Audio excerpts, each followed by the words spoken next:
खुदा का शुक्र है मटके पे लग गया। अगर भाभी जान को लगता तो हम चुप नहीं रहेंगे, हमें बदला लेना होगा उनसे। अरे औरतों पे पत्थर फेंकना ये कहां की मर्दांगी है? 7 दिन ही हो गया आपको साहब। मंजर देखकर ऐसा लग रहा था कि हम शिरडी में नहीं किसी और गांव में है। उनके सारे कारोबार से हम हिंदू अपना कोई भी सरोकार नहीं रखेंगे। तो तय रहा, वो लोग अपने खेतों में काम करेंगे और हम अपने।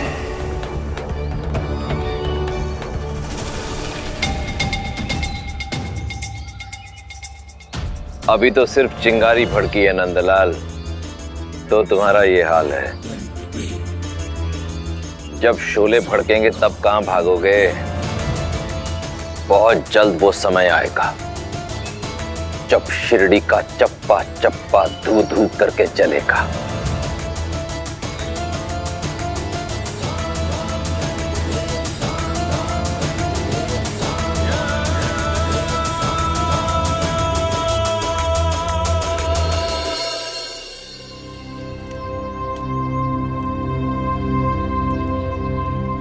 प्रणाम साईं।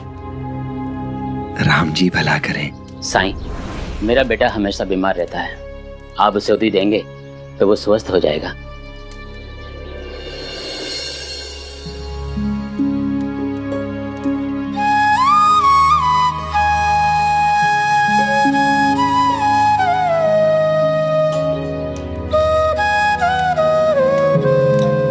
वैसे तुम्हारा बेटा जो अक्सर बीमार रहता है, करता क्या है वो? कुछ नहीं, वो दिन भर घर में ही रहता है। हम उसे इस डर से बाहर नहीं जाने देते कि कहीं वो गंदगी में ना खेले कूदे, धूल मिट्टी से दूर रहे, कहीं उसे चोट ना लग जाए। हम उसका घर पे पूरा ख्याल रखते हैं, फिर भी वो बीमार रहता है।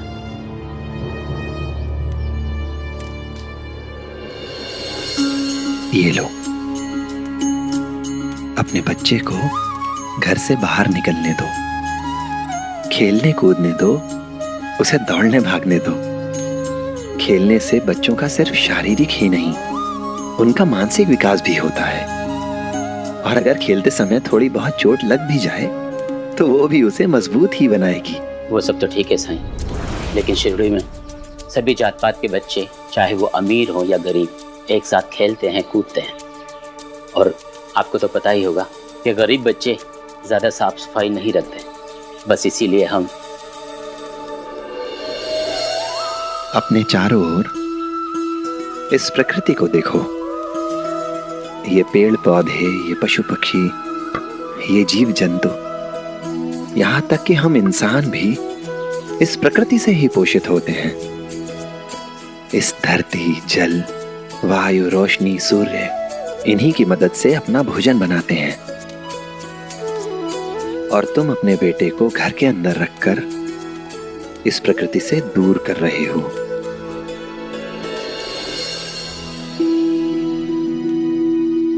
अच्छा, एक बात बताओ, अगर अपने बच्चे को इतना सुरक्षित रखते हो तो उसे पौष्टिक आहार ही देते होगे।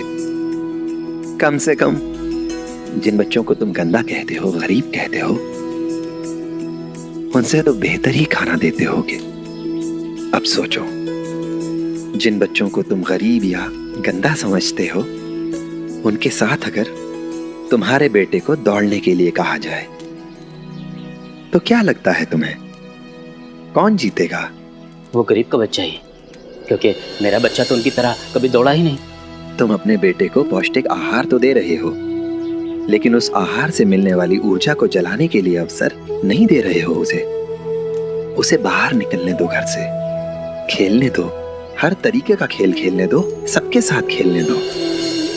हो सकता है कि वो खेल कर थक जाए,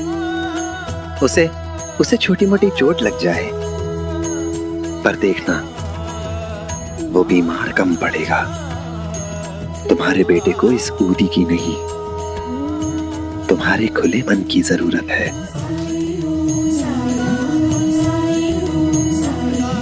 शुक्रिया साईं, मेरी आंखें खोलने के लिए और मेरी गलती को मुझे समझाने के लिए। अब से मैं अपने बच्चे को बाहर जाने से बिल्कुल नहीं रोकूंगा।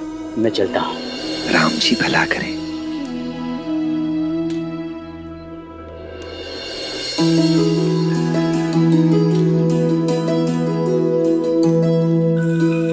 क्या हुआ बच्चों, आज तुम्हारा खेल बहुत जल्दी खत्म हो गया। साई, जैसे आप सबको ठीक करते हैं वैसे इस गेंद को ठीक नहीं कर सकते? इस संसार में हर चीज की अपनी एक आयु होती है और इसकी आयु अब पूरी हो चुकी है। साई, क्या गेंद की भी उम्र होती है? इस पृथ्वी पर जो भी वस्तु है उसकी अपनी एक आयु होती है। यहाँ आयु का अर्थ उसकी उपयोगिता से है। एक निश्चित समय के बाद, एक निश्चित अवधि के बाद हर वस्तु काम करना बंद कर देती है और उस स्थिति में उसका परित्याग कर देना ही बेहतर है।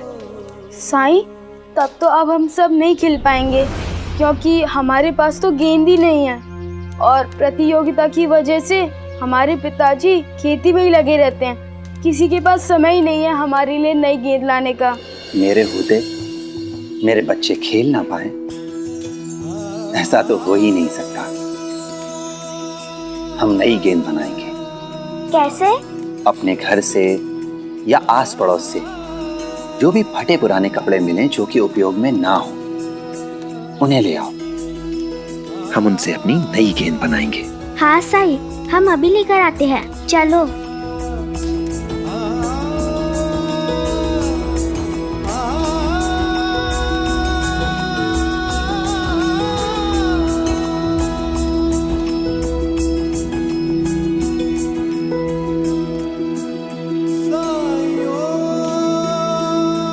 अल्लाह मालिक। मुझे तो तुम्हारी सोच पर तरस आता है।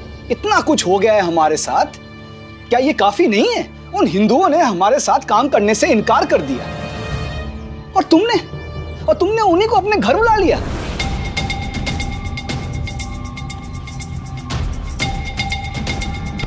भाईजान, आप अपने झगड़े में हम औरतों को शामिल ना करें। आप किसानों का झगड़ा अपनी जगह है और मेरा काम अपनी जगह है।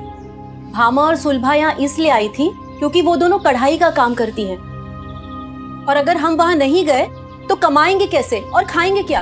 अगर कंबल बेचना है तो मुसलमानों को बेचो, मुसलमानों के इलाके में बेचो, मुसलमानों के बीच में रह के बेचो, वरना अपना रोजगार बदलो। आइंदा तुम लोग हिंदुओं के इलाके में नहीं जाओगे तो नहीं जाओगे, बात खत्म। हिंदू इलाका, मुसलमान इलाका? भाईजान, आप शिरडी का बंटवारा क्यों कर रहे हैं? देखिए, सेठ गंगाराम जी ने मुझे बहुत बड़ा काम दिया है तो मुझे कंबल पहुंचाने उनके यहाँ जाना ही होगा।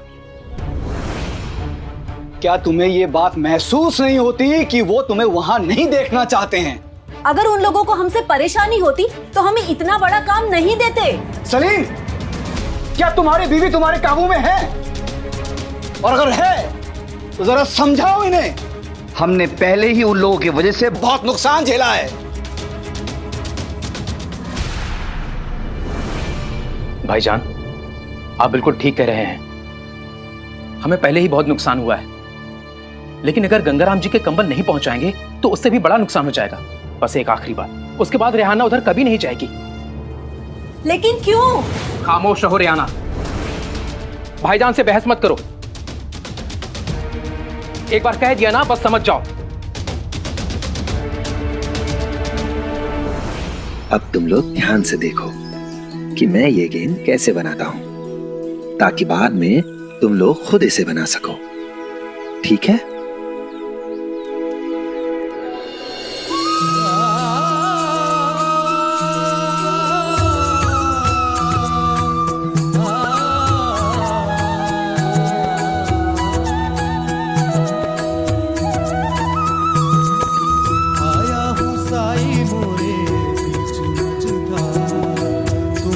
लगा दो साई, तुम ही पार, थाम ले हाथ में साई,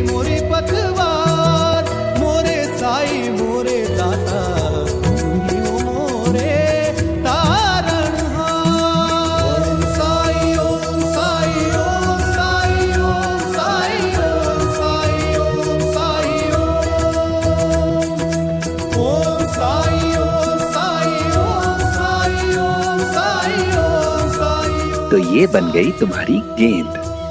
अब ये गेंद किसे चाहिए? साई, ये गेंद मुझे चाहिए। नहीं साई, मुझे चाहिए, मुझे चाहिए, मुझे चाहिए, मुझे चाहिए, मुझे चाहिए, मुझे।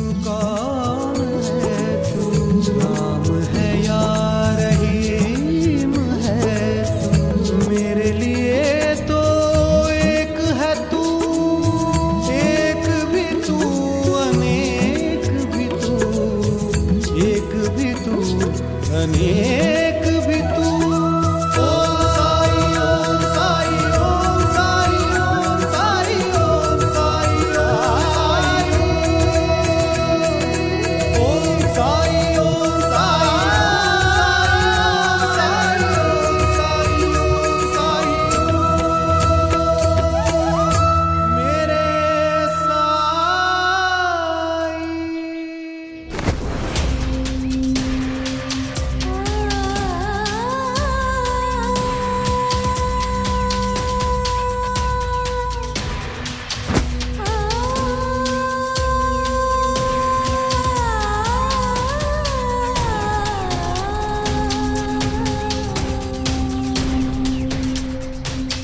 ये सब क्या है सेठ जी?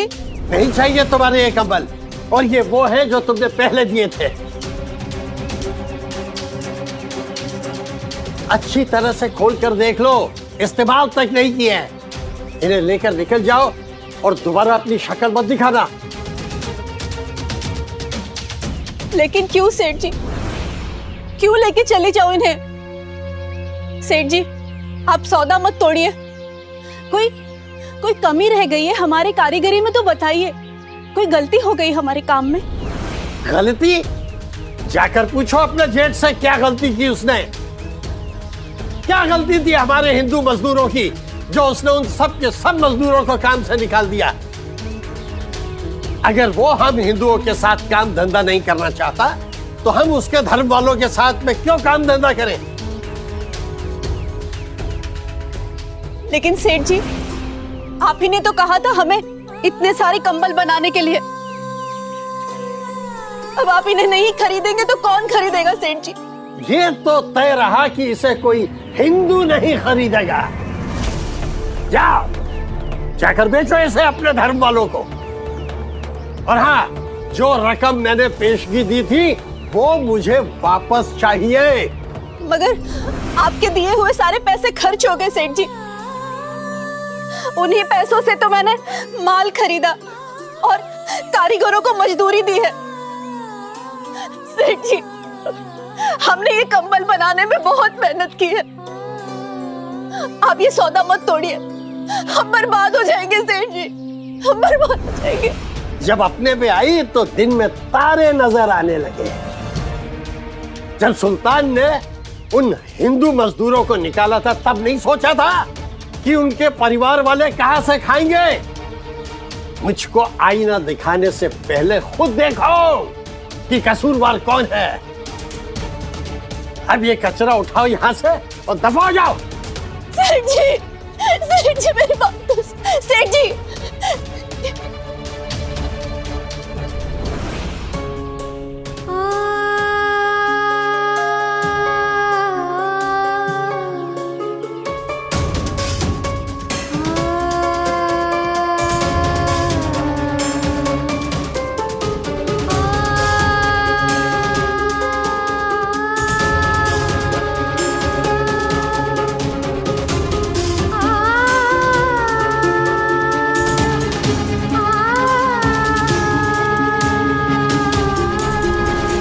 क्या तुम्हें ये बात महसूस नहीं होती कि वो तुम्हें वहां नहीं देखना चाहते हैं?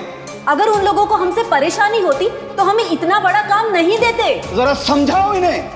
हमने पहले ही उन लोगों की वजह से बहुत नुकसान झेला है। भाईजान सही थे। जरा सी बात नहीं हुई कि आंखें दिखाने लगते हैं ये लोग, क्योंकि ये जानते हैं कि हम लोग आबादी में कम हैं, रोजगार के लिए इनकी कौम पर निर्भर करते हैं। भाईजान ने मना किया था, फिर भी मैं आई, और क्या मिला? बेकार ही इन लोगों का पक्ष ले रही थी मैं। गिरगिट की तरह रंग बदल लेते हैं ये लोग।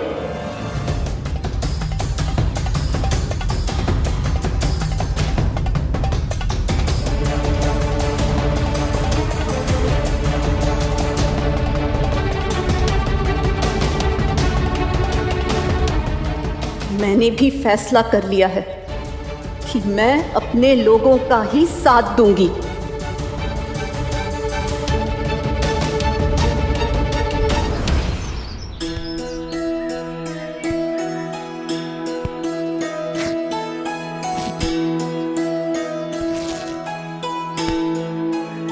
श्रद्धा, सबूरी,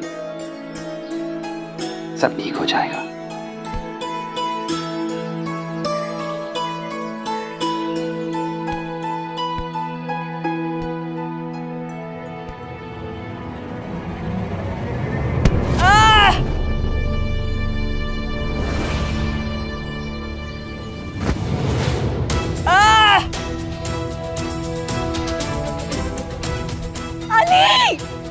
अली, अली, बेटा, क्यों अली, अली क्यों?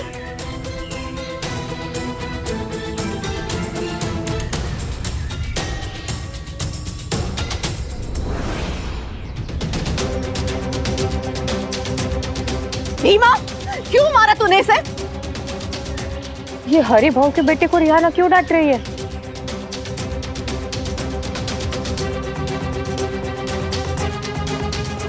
बोल। चाची, मैंने जानबूझकर नहीं मारा। आप चाहो तो अली से पूछ लो। मैं तू चुप कर अली, मैंने अपनी आंखों से देखा इसने मारा है तुझे। वो गलती से लग गया, मैंने जानबूझकर नहीं मारा। मैं कुछ नहीं सुनना चाहती, मुंह बंद कर अपना। रिहाना,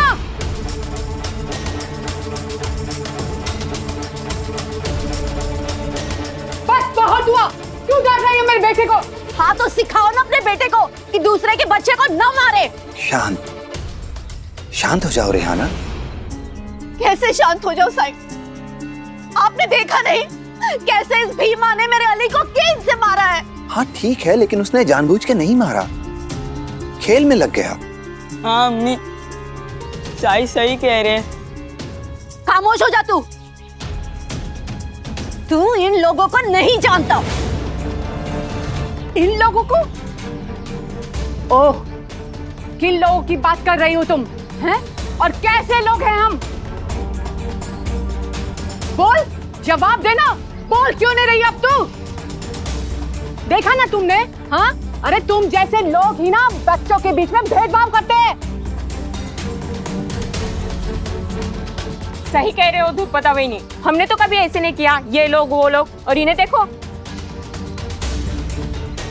हमने आज तक इनके बच्चों को यहाँ पर आने से नहीं रोका और ना ही अपने बच्चों के साथ खेलने के लिए रोका। अरे खेलने से तो इसलिए नहीं रोका ताकि तुम लोगों के बच्चे हमारे बच्चों के सर फोड़ सके, है ना? ए चुप कर, समझी ना?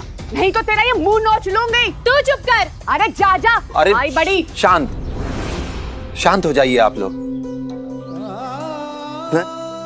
मैं हाथ जोड़ के आपसे विनती करता हूं कि आप लोग ये आरोप प्रत्यारोप, ये लड़ाई झगड़ा बंद कर दीजिए। साईं, पहले आप ये बताइए कि आप किसकी तरफ हैं, हिंदुओं के या मुसलमानों के? आखिर आपका धर्म क्या है?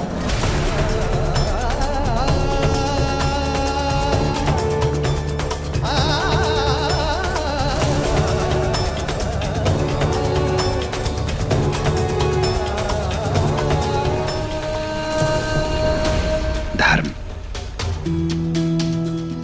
मेरा धर्म, मेरा धर्म है इंसानियत। और मैंने तो आप लोगों को कभी भी हिंदू या मुसलमान के रूप में नहीं देखा। मैंने आपको देखा अपने भाई अपनी बहन के रूप में, अपने परिवार के रूप में। और आप लोगों ने सिर्फ एक रात में एक दूसरे को धर्म से पहचानना सीख लिया। कैसे बताइए, कैसे? न मैं हिंदू की तरफ हूं,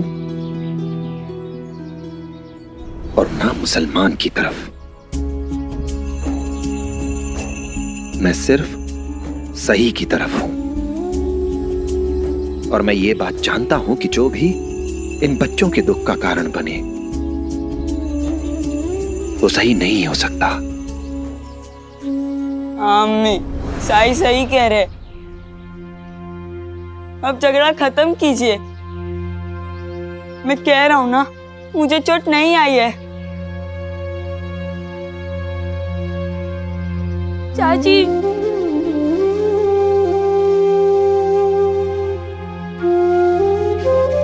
मुझे माफ कर दो, मैं अगली बार से ध्यान रखूंगा, पर मैंने जानबूझ के नहीं मारा। भीमा!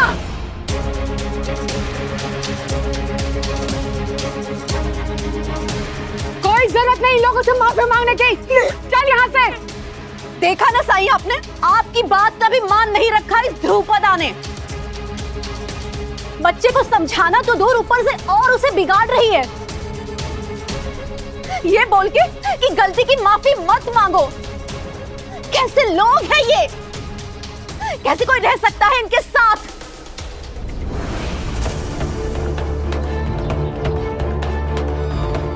आग कहीं और लगी है और धुआं कहीं और से उठ रहा है। सलीम भाई, क्या हुआ? द्वारका में झगड़ा हुआ है। कुछ हिंदू लोग सलीम भाई के बीबी के साथ झगड़ा कर रहे हैं। जल्दी चलो। या खुदा, जल्दी चलो। क्या उन लोगों की इतनी हिम्मत कि मेरी ध्रुपदा के साथ लड़ाई करे? चलो।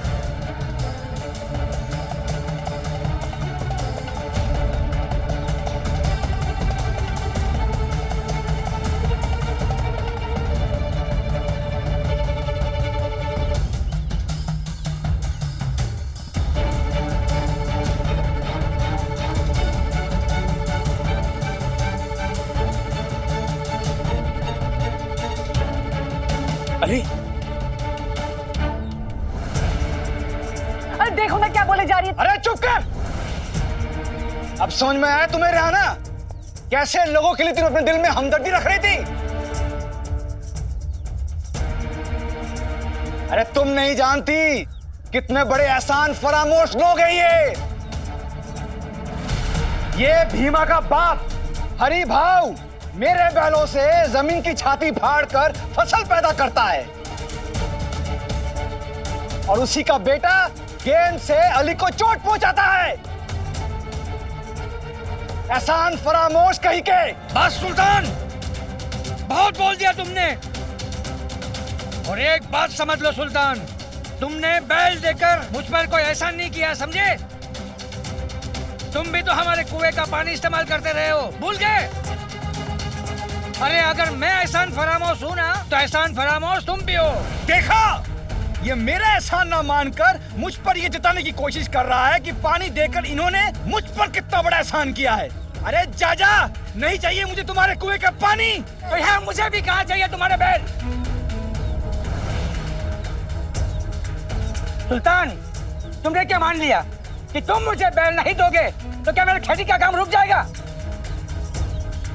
अरे इस गांव में आज भी अच्छे खासे लोग हैं, भले लोग हैं जो मुझे मदद करने के लिए तैयार हैं। वो गिरी है ना, उसने मुझे बैल दिए है। अब देखता हूँ सुल्तान, तू पानी के लिए क्या करता है। जाओ, जाके अपने लोगों से मदद मांग पानी की। अरे तुम जैसे लोगों के साथ तो रहना भी मंजूर नहीं है हमें, और आज के बाद तुम्हारे बच्चों के साथ हमारे बच्चे खेलेंगे भी नहीं।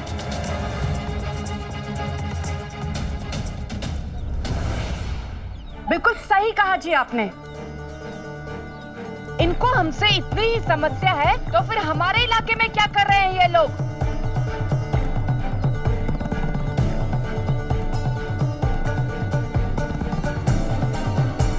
जाए ना अपने इलाके में, और क्यों भेजते हैं अली को हमारे बच्चे के साथ खेलने?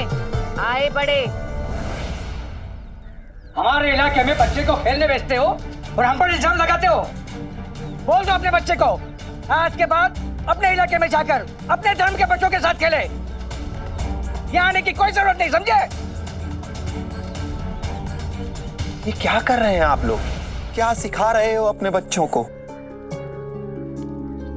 अरे सच तो ये है, तुम्हें अपने बच्चों से सीखना चाहिए। जब ये एक दूसरे के साथ भेदभाव नहीं करते तो क्यों अलग करना चाहते हो इन्हें? बोलो। साईं, हमें केवल अपने बच्चों की चिंता है, वरना कल इनके बच्चे अपने बाप की तरह हमारे बच्चों के पीठ में खंजर न भोंक दे। हमें कोई शौक नहीं है तुम्हारे आगे गिड़गिड़ाने का। अगर तुमने हमें यहां आने से रोका है तो हमारी कौम का एक भी बंदा तुम्हारे इलाके में नहीं आएगा।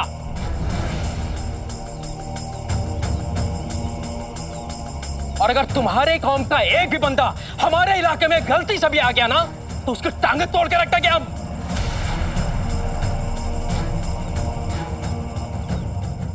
अच्छा, तो सलीम मियां, तुम क्या हमें धमकी दे रहे हो? धमकी देने से पहले सोच लिया होता सलीम कि इस वक्त तुम जिस जगह पर खड़े हो ना, वो जगह तुम्हारी नहीं, हम हिंदुओं की है। अगर अपनी खैरियत चाहते हो तो तुरंत यहां से दफा हो जाओ, वरना क्या? शांत हो जाओ। साई, हिंदुओं ने सारे मुसलमान भाइयों को अपने ऐसे काम से निकाल दिया। पहल मुसलमानों ने की है, हिंदुओं ने की है, हिंदुओं ने की है। अरे तुमने की है।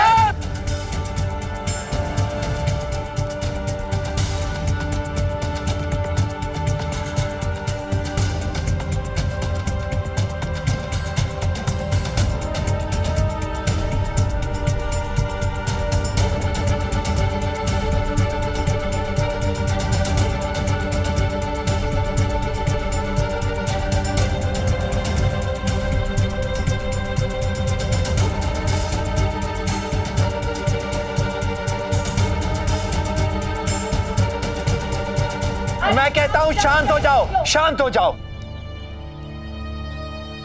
कोई भी समस्या हो बातचीत से हल की जा सकती है। नहीं साईं, अब ये मुमकिन नहीं। अब कोई गुंजाइश नहीं रह गई। अब हम किसी की नहीं सुनेंगे।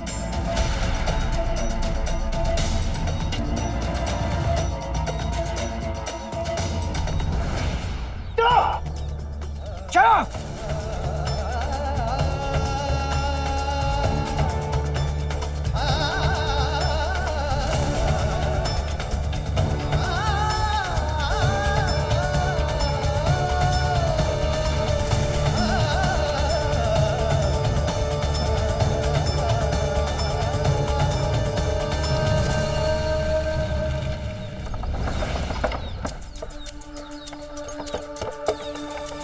अहो, मुझे कुछ अजीब सा महसूस हो रहा है। अब हम लोग अपने इलाके में इधर आने की गुस्ताखी भी मत करना। हमें तुम लोगों की शक्ल भी नहीं देखनी। अरे इन लोगों का क्या भरोसा, ये तो चोरी छुपे रातों को घरों में घुस आते हैं। कहीं रात को हमारे घर में घुस के कुछ कर बैठे तो हमें अपने इलाके को घेर लेना चाहिए ताकि कोई भी हमारे इलाके में दाखिल ना हो सके। भाइयों, हमें भी अपनी जगह को घेर लेनी चाहिए। चलो भाइयों, घेराबंदी की तैयारी शुरू करते हैं। हाँ, चलो।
क्या कर रहे हैं आप लोग?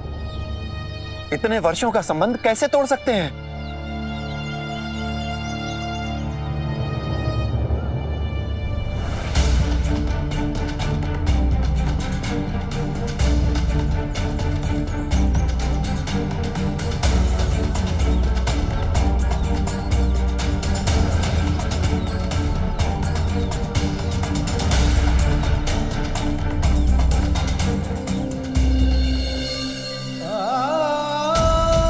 साई, साई,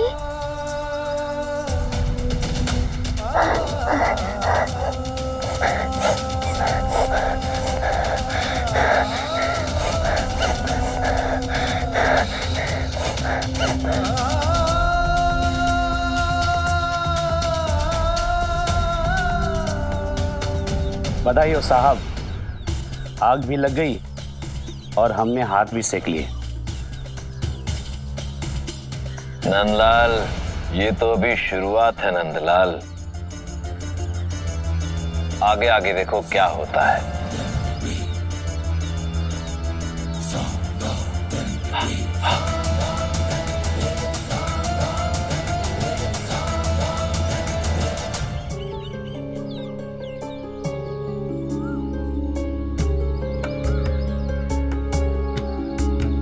ये देखिए, लोगों ने दोनों तरफ से ये घेरे बना दी।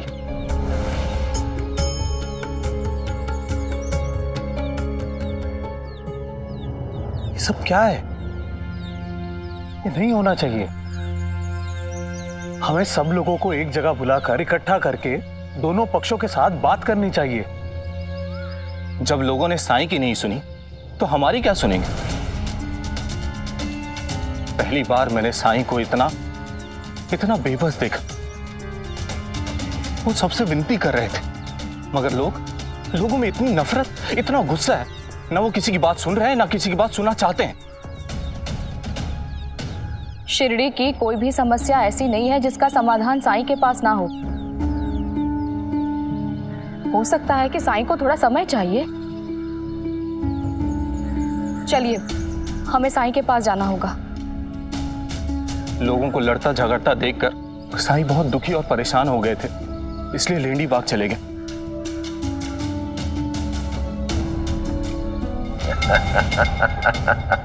साहब, मुझे विश्वास है कि वो साईं खंडर में बैठ के यही सोच रहा होगा कि मैं शिरडी में वापस आया तो क्यों आया। अगर दिलावर के साथ रहता तो कम से कम मान सम्मान तो बना रहता, और यहाँ पे शिरडी वासियों ने उनकी बात न सुनकर उसे बेइज्जत कर दिया। नंदलाल, तुम्हारी दिक्कत यही है, तुम बहुत छोटी सी बात पर बहुत बड़ी बड़ी खुशियां मनानी शुरू कर देते हो। अपने दुश्मन को कभी कमजोर नहीं समझना चाहिए। मेरे साथ रहकर भी तुम्हें आदमी का सही आकलन करना नहीं आया। तुम्हें साईं की ताकत का अंदाजा नहीं है, पर मुझे है। मैंने लोगों की आंखों में जो इज्जत, जो श्रद्धा, जो भक्ति इस इंसान के लिए देखी है, वो आज से पहले कभी किसी और के लिए नहीं देखी। माना कि आज की स्थिति को साईं नियंत्रण में नहीं कर सका, परंतु आगे भी ऐसा होगा, ऐसा जरूरी नहीं। मुझे उसकी ताकत का अंदाजा है।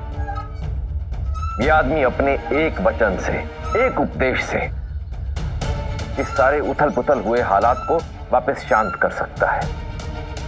मत भूलो कि दिलावर अली जैसे आदमी को इसी ने बदल कर रख दिया। उस दिन खेतों में इतनी मुश्किल से मारपीट की नौबत आ गई थी, लेकिन साईं ने पहुंचकर सबको शांत करा दिया। यह आदमी कुछ भी कर सकता है।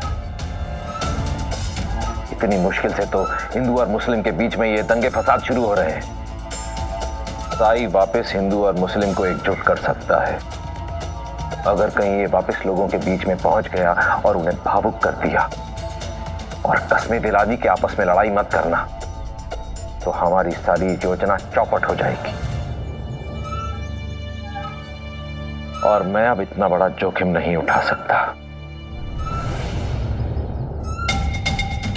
तब तो साहब आपने आगे की योजना भी तैयार कर ली होगी।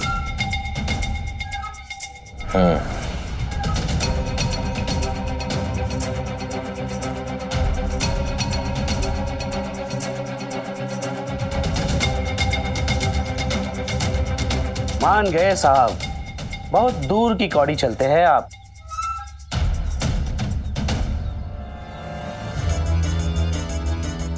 साई, तुमने शिरडी वासियों को एकजुट करके ही मेरी चाल को काटा था ना। अब मैंने उस एकता की जड़ पे ही वार किया है, काट डाला उसे। अब जिसकी जड़ ही नहीं, वो पौधा कैसे पनप सकता है?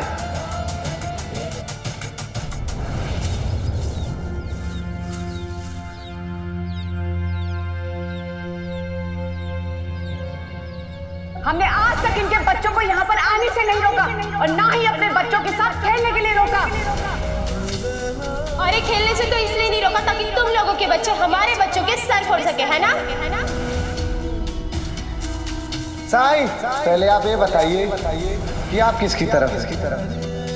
हिंदुओं के या मुसलमानों के? आखिर आपका धर्म क्या है?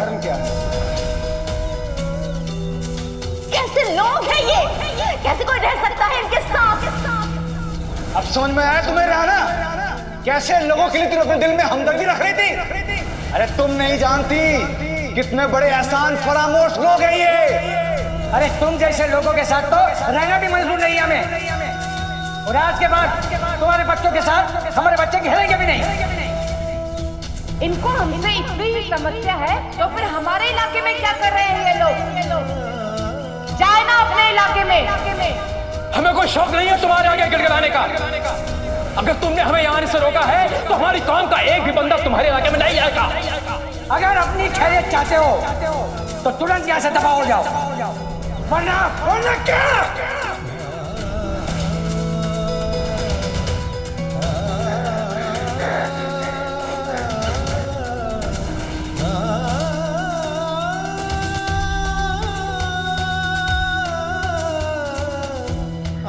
साईं,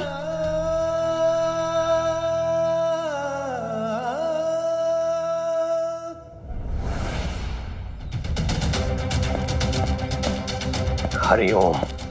ये सब क्या हो रहा है मेरी शिरडी में रत्नाकर जी? प्रणाम कुलकर्णी सरकार, सुस्वागतम। तो बात आपके कानों तक पहुंच ही गई। स्थिति इतनी बिगड़ने क्यों दी आपने रत्नाकर जी? नियंत्रण क्यों नहीं रखा? आप इतना विचलित क्यों हो रहे हैं कुलकर्णी सरकार? सबूरी रखिए। सबूरी? आपने मेरी शिरडी को बांट दिया है। मैंने आपको भूमि देने का वचन जरूर दिया है, लेकिन इसका अर्थ ये नहीं है कि यहां दंगे फसाद करने की अनुमति दे दूं आपको। दंगा फसाद? ये तो मात्र अशांति भर है। अब देखिए, दोनों संप्रदाय के लोग आपस में लड़ेंगे मरेंगे तो थोड़ी अशांति तो फैलेगी ना। और लड़ेंगे तो आपस में मसरूफ रहेंगे, फायदा तो हमारा ही है। साई के बारे में नहीं सोचेंगे। साई की सिखाई हुई सभी सीखों को दरकिनार कर देंगे। जो मैंने अपनी आंखों से देखा कुलकर्णी सरकार, वो आपने नहीं देखा। नंदलाल, बताओ कुलकर्णी सरकार को। जी साहब,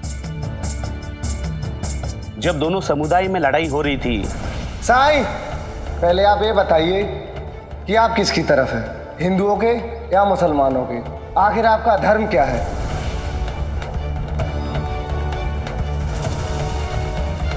कोई भी समस्या हो बातचीत से हल की जा सकती है। नहीं साईं, अब ये मुमकिन नहीं। संभव? हाँ? केवल असंभव? संभव हम करेंगे ना, आप विराजिए तो सही। आइए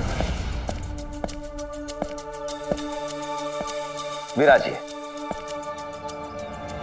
ये जो धर्म का नशा है, बड़ा खराब नशा है। पढ़े लिखे को जाहिल बना देता है, और एक बार ये नशा इन जाहिलों की खोपड़ी में घुस गया, उसके बाद ये किसी की नहीं सुनेंगे। और जिसे धन की ये शक्ति समझ में आ गई और जो इस शक्ति को अपने फायदे के लिए इस्तेमाल करना सीख गया, उसके लिए धर्म किसी ब्रह्मास्त्र से कम नहीं है। मेरी बात याद रखिए, भविष्य में धर्म ही सत्ता का आधार होगा। आपके लिए भी बहुत फायदेमंद रहेगा अगर आप इस खेल को जल्द से जल्द सीख लें। आप समझ नहीं रहे हैं रत्नाकर जी, मैं शिरडी का राजा हूं। यहां जो भी होता है उसके लिए मैं उत्तरदायी हूं। शिरडी को 2 भागों में बांटने वाली बात अगर बाहर चली गई तो मेरा क्या मान सम्मान रह जाएगा, आप ही बताइए। मैं भी तो वही कह रहा हूं जो आप कह रहे हैं। आप शिरडी के राजा हैं, यहां पर सिर्फ आपकी हुकूमत चलती है, सब चीजें आपके नियंत्रण में हैं। ये अशांति सिर्फ तब तक फैलने देते हैं जब तक हम उस साई को शिरडी से बाहर नहीं कर देते।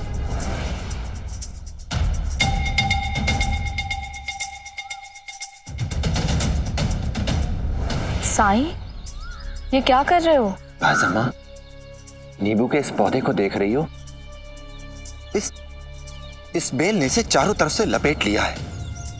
ये इस पौधे का पोषण ले रही है, जिसकी वजह से ये पौधा बढ़ नहीं पा रहा है। साई, तो उन बेलों को आप काट क्यों नहीं देते? यही किया था पहले, पर ऊपर ऊपर से काट देने से समस्या हल नहीं होगी। इसकी जड़ तक जाना होगा। वहां लोग आपस में लड़ झगड़ रहे हैं और आप यहाँ। मतलब जब तक जड़ नहीं मिलती पौधा संकट में रहेगा। मैं कुछ देर अकेले रहना चाहता हूं ताकि मैं समस्या की जड़ तक पहुंच सकूं।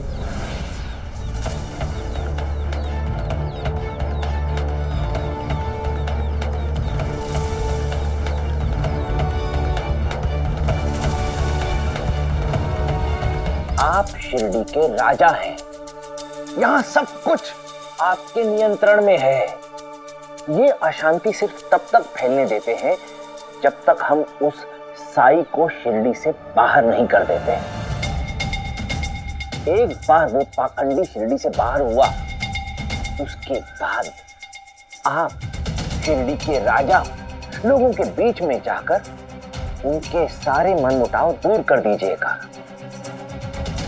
उसके बाद क्या होगा? आप शिरडी के राजा के साथ साथ शिरडी के महानायक बन जाएंगे। चारों तरफ एक ही चर्चा होगी, जो काम वो साई नहीं कर सका वो कुलकर्णी सरकार ने कर दिखाया। कुलकर्णी सरकार, जरा ठंडे दिमाग से सोचिए, हमने शिरडी में कितना समय, कितना धन निवेश किया है, और अब जब सूद समेत सब वसूलने का समय आ गया है तो आप घबरा रहे हैं। ये वक्त तो जीवट से काम लेने का है। और फिर आप चिंता क्यों करते? मैं हूं ना, मैं गवर्नर साहब के पास जाकर अपनी तारीफों के पुल बांध दूंगा। मैं उन्हें बताऊंगा कि स्थिति को नियंत्रण में लाने में आपकी क्या भूमिका रही। मुझे पूरा यकीन है कि खुश होकर गवर्नर साहब आपको 1, 2 क्या 3, 4 गांव और दे देंगे।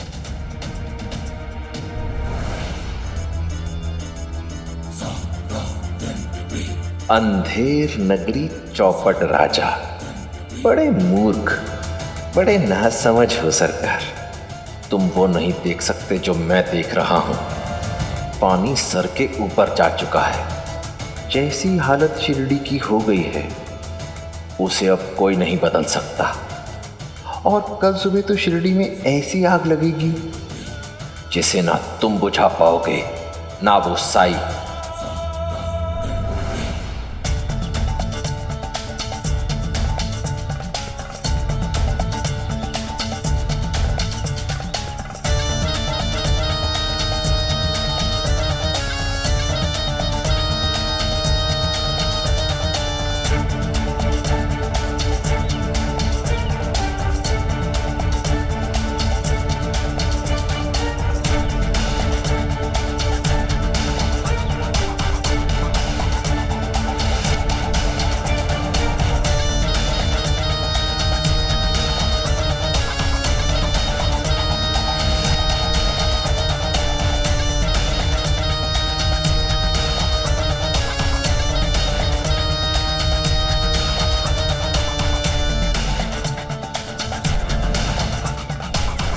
वो देख रहे हो, वहां से शुरू होती है शिरडी।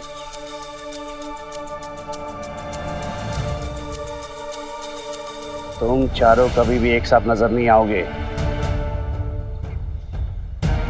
तुम दोनों मुस्लिम इलाके में दाखिल होगे और तुम दोनों हिंदू। और ध्यान रहे, किसी को जरा भी शक नहीं होना चाहिए। शिरडी में हमेशा चौकन्ने रहना। काम जितना जल्दी पूरा करोगे उतनी ही जल्दी तुम्हें पैसे भी मिल जाएंगे। आप चिंता मत कीजिए, काम आपकी उम्मीद से पहले ही हो जाएगा। जानता हो, तभी तो तुम लोगों को यहाँ लाया हो। अब जाओ, काम पे लग जाओ।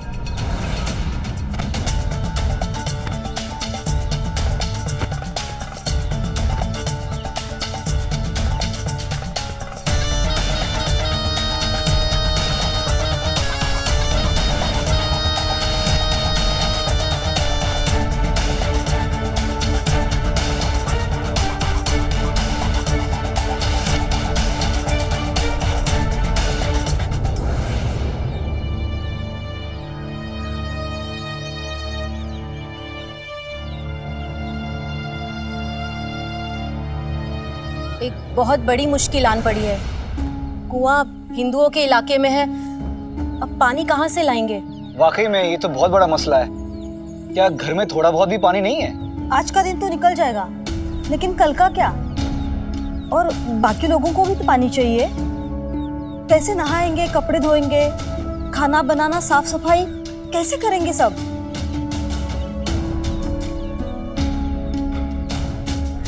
सारी सब्जियां खत्म हो रही हैं, सारा सामान भी खत्म हो रहा है। समझ में नहीं आता क्या करें। और ये बाजार भी तो मुसलमानों के इलाके में है। तुम सब्जी बेचते हो ना, तो ये सब्जी की परेशानी फिर? हाँ, लेकिन मेरा ठेला मंडी में है और घेराबंदी की वजह से हम ला भी नहीं सकते। वही नहीं, मेरे पास तो आज के लिए सब्जी नहीं है। तुम चिंता मत करो, आज हमारे घर से तुम्हें सब्जी मिल जाएगी, ठीक है? आज तो किसी ना किसी तरह सबका काम चल जाएगा, लेकिन कल का क्या? इस परेशानी को हमेशा के लिए हमें दूर करना ही पड़ेगा। हाँ, एक दिन की बात नहीं है ये, हमें इंतजाम करने ही होंगे। उन काफिरों से दोबारा दोस्ती का सवाल ही पैदा नहीं होता है। बिल्कुल सही कहा है आपने। ज्यादा से ज्यादा हमें तकलीफ ही होगी ना, हम बर्दाश्त कर लेंगे, लेकिन उन लोगों के आगे हाथ नहीं फैलाएंगे। लेकिन पानी का क्या करेंगे? कोई भी कुआं एक दिन में नहीं खोद सकता। ठीक है,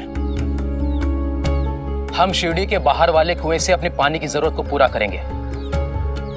क्या ख्याल है आप लोगों का? बिल्कुल सही कहा आपने हरिभाऊ।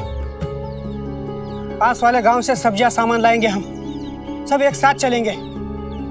आप सब तैयार हैं ना भाई लोग? सब एक साथ जाएंगे। उन एहसान फरामोशों के सामने हमें गिड़गिड़ाना न पड़े, इसके लिए जो भी जरूरी है हम करेंगे।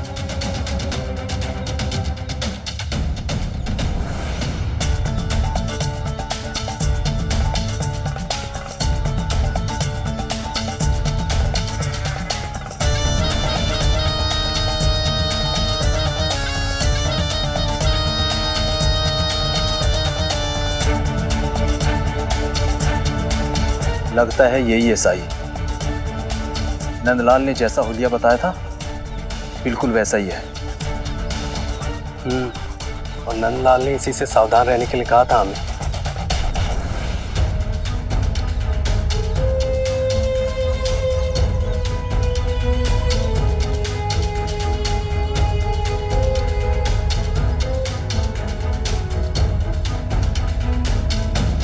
रुको,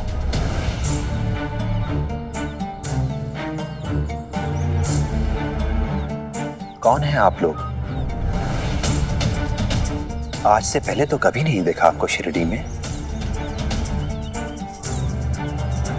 अरे साई, आपने हमें पहचाना नहीं? हम लोग इसी गांव के रहने वाले हैं।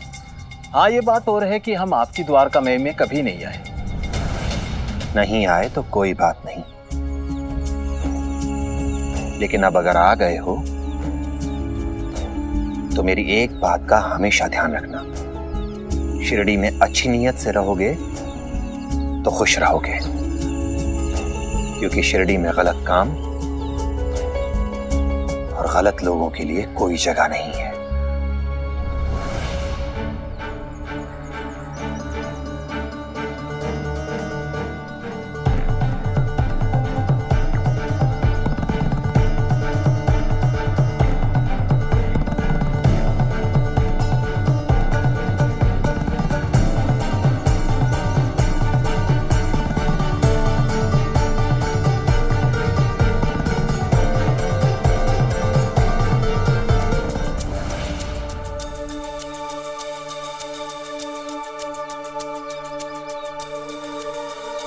सुनो जी, रोज रोज दुकान जाकर सामान लाने में बहुत समस्या होगी। मैं तो कहती हूँ 1 हफ्ते का सामान एक बार में ही ले आते हैं, वही अच्छा रहेगा। मुझे भी लगता है, तो चलो साथ में चलते हैं। आइए।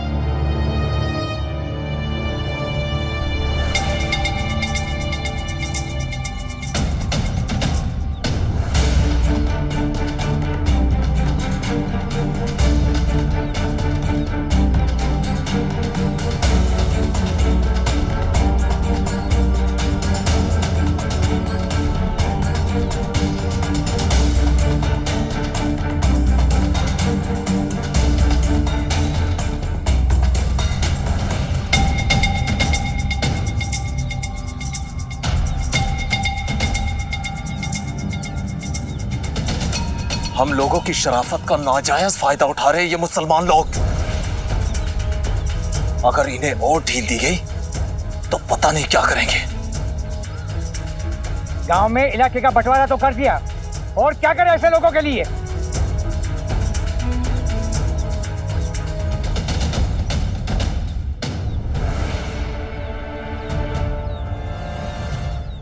इन लोगों की वजह से हम सबको परेशानी उठानी पड़ रही है। मैं तो कहता हूं कि इन्हें चैन से नहीं रहने देना चाहिए। इनके लिए ना मुश्किलें पैदा करनी चाहिए। मैं दिखाता हूं कैसे।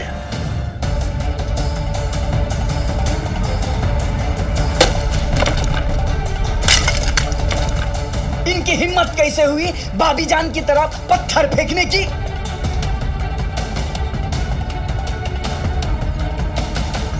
हाय अल्लाह, मेरा मटका फोड़ दिया।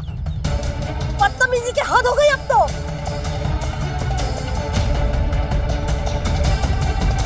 रहने दो मरियम, तमीज भूल गए हैं ये लोग। अरे इन लोगों को तो एक औरत के ऊपर पत्थर फेंकते हुए भी शर्म नहीं आई। इतने गिर चुके हैं ये लोग। अरे इन लोगों के मुंह लगेंगे तो हमारी ही इज्जत जाएगी। अरे हाँ हाँ, कौन तुम्हारा मुंह देखेगा? मुंह देखने के लायक तो हो क्या तुम? औकात बताता है, औकात तेरी है? एक औरत। ये तुम लोग बता। अरे तुम लोग देखे लोगों, तुम लोग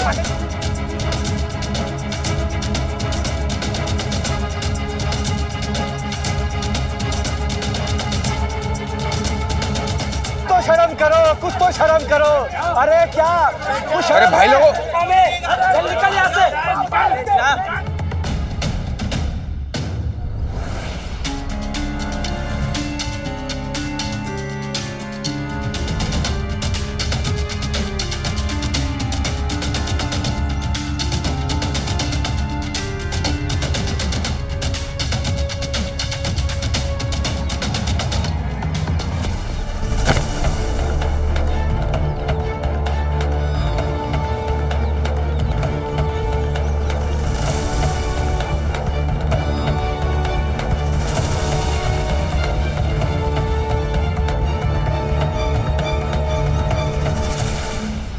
कहा था ना मैंने, इन लोगों के पास नैतिकता नाम की चीज नहीं है।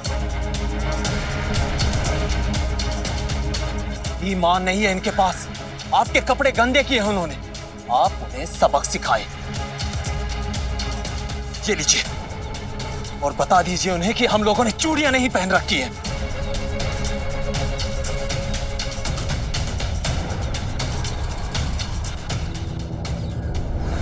नहीं, साईं कहते हैं हिंसा किसी भी समस्या का समाधान नहीं हो सकती।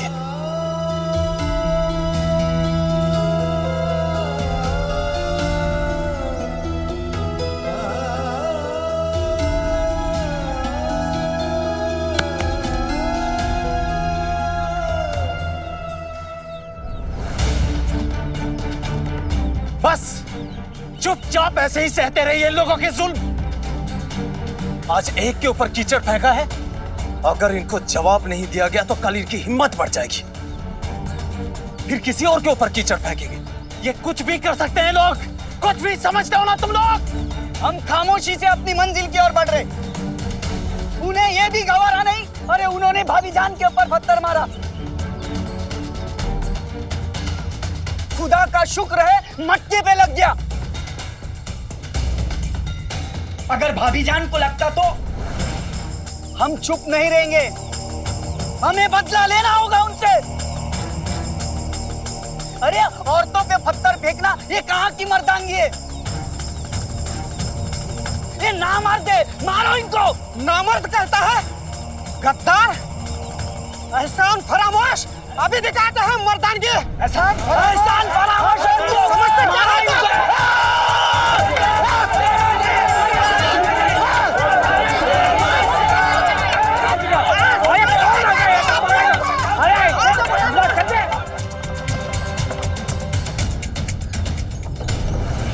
शास्त्री जी, वैसे कितने दिनों तक रुकने वाले हैं हम इस गांव में? एक दिन भी नहीं। ये कागजात इस गांव के मुखिया कुलकर्णी सरकार को दे देंगे और बस निकल पड़ेंगे। कुलकर्णी सरकार को एक नए गांव का प्रबंधन देने की सिफारिश बॉम्बे प्रेसिडेंसी के गवर्नर ने की है, उसी के कागजात है ये। कुलकर्णी सरकार की शिरडी पर बहुत अच्छी पकड़ है। उन्होंने जिस प्रकार से शिरडी में शांति और सद्भाव बनाए रखा है, उसको देखते हुए ब्रिटिश प्रशासन उससे बहुत खुश है। क्या हुआ, गाड़ी क्यों रुकी? आगे रास्ता रुका हुआ है।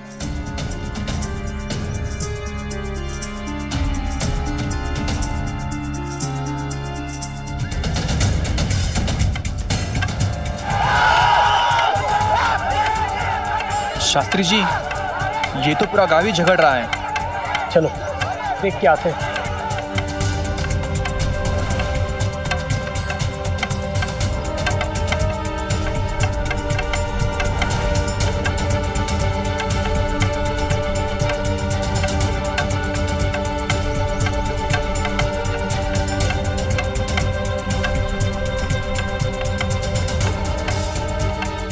आगे मत दिखा मुझे। भाई क्या हो रहा है ये सब? और किस बात पे तुम लोग इतना हो हल्ला मचा रहे हो? हो हल्ला होता तो कोई बात नहीं थी, लेकिन हालत बद से बदतर हो गया इस शिरडी में। हम हिंदू लोग उन मुसलमानों के साथ नहीं रहना चाहते। ये घेराबंदी देख रहे हैं ना आप, हमने इसीलिए बनाई है। अब शिरडी हमेशा ऐसी ही रहेगी, दो हिस्सों में बटी हुई।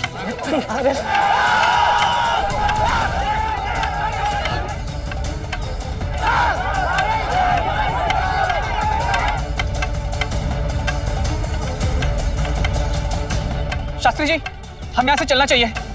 चलो चलो जल्दी।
ये क्या हो रहा है कुलकर्णी सरकार? आप यहाँ घर पर चैन से बैठकर आराम कर रहे हैं और लोग वहां पे एक दूसरे के साथ झगड़ रहे हैं। कौन समझाएगा उनको?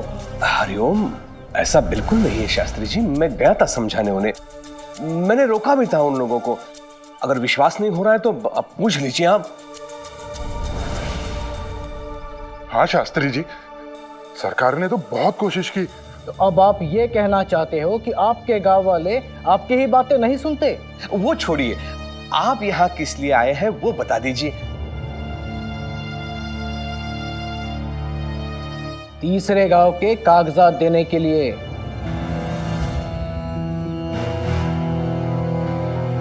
ये दस्तावेज पर सरकारी मोहर लग चुकी है। हरिओम हरिओम, ये तो बड़ी प्रसन्नता वाली बात है। मैं आपका बहुत बहुत आभारी हूं। अधिक प्रसन्न होने की कोई आवश्यकता नहीं है कुलकर्णी जी। यहां की स्थिति देखने के बाद मुझे तो ऐसे लगता है कि आपसे शिरडी ही नहीं संभल रही है। जी?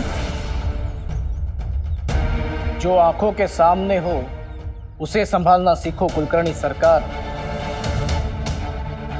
अब रहा सवाल तीसरे गांव का, तो ये दस्तावेज तो मैं आपको नहीं दे सकता। जी?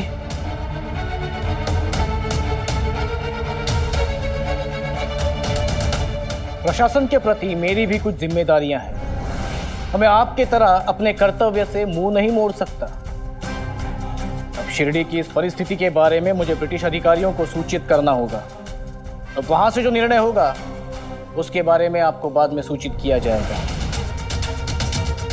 शास्त्री जी सुनिए ना, देखिए मुझे कुछ अवसर तो दीजिए, कुछ समय तो दीजिए। मैं कुछ ना कुछ करने का प्रयास कर रहा हूं। देखिए आप शास्त्री जी, इस रत्नाकर के चक्कर में मुझे चक्कर आने लगे हैं। यदि शीघ्र ही कुछ नहीं किया ना तो वही बात हो जाएगी। चौबे गए थे छब्बे बनने, डूबे बनकर आ गए।